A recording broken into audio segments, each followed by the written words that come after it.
Olá, meu nome é Igor e atualmente me encontro cursando Análise e Desenvolvimento de Sistemas. E eu me chamo Gabriel, também curso Análise e Desenvolvimento de Sistemas e, atualmente, estamos no terceiro semestre. E nesse vídeo, iremos abordar um dos padrões de desenvolvimento que tem como base o design criacional. Como programadores e desenvolvedores, a prática de codificar se torna constante, fazendo com que a evolução do código a código seja sucessiva. Por exemplo, os padrões dos códigos são de grande importância quando estamos falando de um âmbito criacional, independente de que essa criação aborda. O tempo também é um fator muito valioso. A diminuição do mesmo quando falamos em desenvolvimento, ou até para manutenção de código, é buscado dia a dia pelas empresas que visam evoluir dentro do seu propósito de trabalho.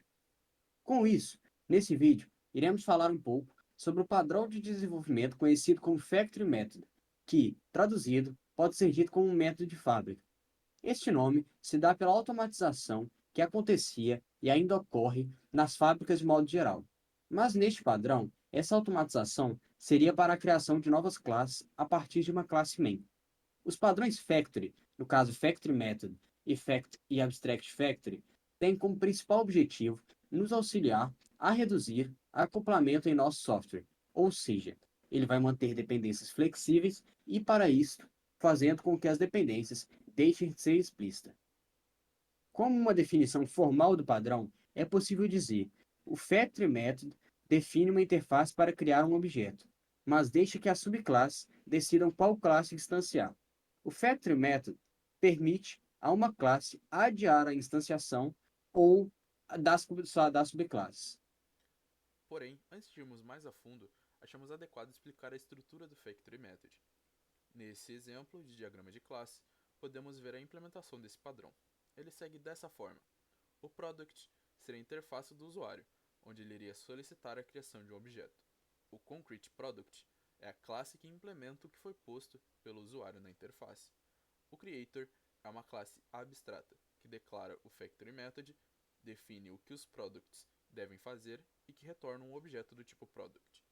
E o Concrete Creator é o que implementa a classe Creator e substitui o Factory Method, assim retornando uma instância de um Concrete Product. Com isso em mente, iremos dar um exemplo de uso para esse método. Se tivermos uma superclasse personagem dentro do nosso projeto, poderíamos ter várias subclasses, como por exemplo, guerreiro, mago, arqueiro, ladino, entre outras. Para fazer a chamada de cada subclasse, teremos que usar o construtor de personagem para cada uma delas. Isso não seria um problema, caso o desenvolvedor saiba todas as subclasses que serão criadas. Porém, sabemos que, normalmente, temos que fazer modificações nos nossos códigos. O Factory Method tem a intenção de padronizar essa criação de novas subclasses, assim facilitando a criação delas. Isso aconteceria da seguinte forma: iríamos criar um parâmetro de string para representar o novo tipo de personagem que deve ser criado, e, após isso, retornar a subclasse desejada através do parâmetro que foi passado. Isso facilitaria muito a adição de novos personagens, por não haver a necessidade de mudar o código que já foi codado. Esse seria um exemplo de código na linguagem TypeScript, que não utiliza o padrão Factory Method. Neste código, observa-se que se utiliza diversas subclasses chamadas diretamente no construtor da superclasse. Como foi dito anteriormente, se o desenvolvedor da aplicação já tiver as subclasses pré-setadas sem risco de mudança, não seria necessário o uso desse padrão de desenvolvimento. Porém, atualmente, a maioria das aplicações são constantemente aprimoradas com o tempo, por vários fatores, dentre eles a, a questão das versões. Assim, se for o caso da adição de novas subclasses na aplicação, todo o código teria que obter esta manutenção, o que, por exemplo, traria um problema de estresse e perda de tempo muito grande. Já neste exemplo, agora abordando um código com a utilização do padrão, é possível observar que a criação da interface é simplificada e as chamadas da subclasse não se dão diretamente pelo construtor. Temos como exemplo algumas aplicações que são de grande reconhecimento internacional, como Uber, 99 e iFood. Todas utilizam diferentes subclasses que se diferenciam. Por exemplo, na API do Uber, temos UberX, UberFlash, VIP e os econômicos, que são o transporte de moto e flash moto. Um dos benefícios de utilizar o Factory Method seria seu encapsulamento, por ele encapsular a criação de novos objetos em uma classe separada. Outro benefício seria sua flexibilidade, por ela permitir que a classe principal da nossa API trabalhe com os objetos sem ela saber o que deve ser criado. Em vez disso, a classe principal pode trabalhar com a interface usada pelo próprio Factory Method. Além disso, também podemos citar a extensibilidade, por conta dessa facilidade de criar novas classes concretas para a nossa aplicação. Elas podem ser adicionadas sem afetar as classes já existentes, tornando a aplicação mais modular e extensível. E por último, sua testabilidade para as aplicações, já que a criação de objetos é encapsulado separadamente. Porém, como nem tudo são flores, também há contras com o uso desse método.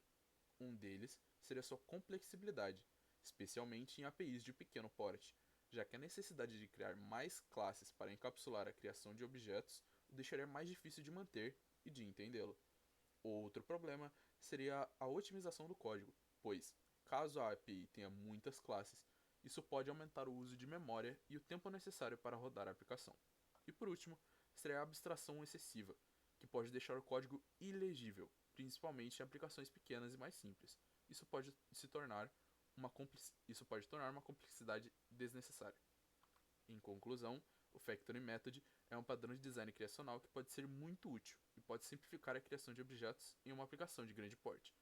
Ele oferece uma solução elegante para o problema de criação de objetos, fazendo com que o cliente possa trabalhar com uma interface mais abstrata. Ele é especialmente útil quando a criação de objetos se torna mais complexa ou quando há muitos objetos que precisam ser criados em nossa aplicação. No entanto, é importante ter em mente que o Factory Method pode aumentar bastante a complexidade tanto do código quanto da hierarquia das classes. Nossas referências foram a página sobre Factory Method no Refactoring e os artigos sobre o mesmo no site Medium de Jones Roberto e no LinkedIn de Rômulo Pereira. Agradecemos a atenção de vocês até esse momento e esperamos vocês para o próximo vídeo. Ah, e não se esqueça de sentar o dedão no like, hein? E se inscrever no nosso canal. Valeu, falou!